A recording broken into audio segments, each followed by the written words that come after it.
How many foreign students study at university? Do you know something about it? Well, that's information will be on this sheet. This is all the statistical information about the figures. Okay. About the students who are here, which colleges they're in, and where they're from. Okay, sure. So I think the easiest thing is just to... Yes, I'm doing it. Does it cost money for them to study at Edinburgh University? It depends who you're talking about. Which students are you interested in? For example, from Denmark. Right. The situation regarding student fees is in discussion at the moment, I think it's probably fair to say. We won't be able to give a firm answer to that until the Scottish Government has made its latest decision. Yes. Yeah, so I would, if you ask us that question in another couple of months, then perhaps we'll know the answer. Okay. But at the moment, I would hesitate to say anything concrete. Yeah, it's difficult to say because for Scottish-based students coming to Edinburgh University, they don't pay fees.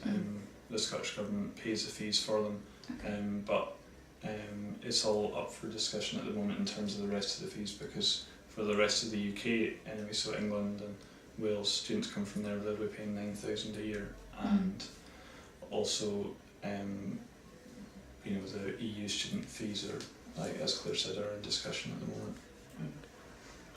Okay. Do they get any financial support from the state? EU students coming to us, if they're coming to study, again, this is the whole of the fees question, the whole of the fees issue is up for debate. Up until now, it was possible for EU students who were coming to do full undergraduate degrees, it was possible for them to apply to the SAAS, which is the Scottish Advisory Board for Studying. It was possible for them to apply for a grant, Yes. or which would effectively mean that they wouldn't pay tuition fees here in Scotland. Okay. Why do you think these students have chosen to study at Edinburgh University? There'll be different reasons, but Edinburgh has a very good academic reputation, and also it's got a very good reputation amongst students for a fun place to be. Okay. Is it important for you that the students become assimilated in Scottish society? We're certainly working on trying to find ways of integrating the students as much as possible, both within the student community as well as within the Edinburgh community. It's clearly easiest for us to tackle the students within the university rather than within the society. And in a way, out with the university is out with our control. But to help with the integration of international students, we've got within USA. Now USA is the Edinburgh University Student Association. We have somebody who is there, whose role is to investigate the internationalisation, which covers the integration of international students. Yes. Okay. You answer. Yes.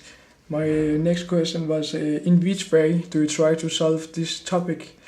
But you answer it. Yes. That's okay. Yes. I mean, you may want to send an email to that person to discuss that, perhaps, and I can give you her details later. Okay. Thank you. The Edinburgh University has one homepage. How much did it cost for you to make the website? Do you know? No, I don't know. You don't? The budgeting for that comes out of a pot that I'm not in charge of, so I don't know. Okay. Yes, we talk about you want to help the foreign students. Do you do this work voluntarily, or it is a requirement from the university? Is it a requirement to do what work?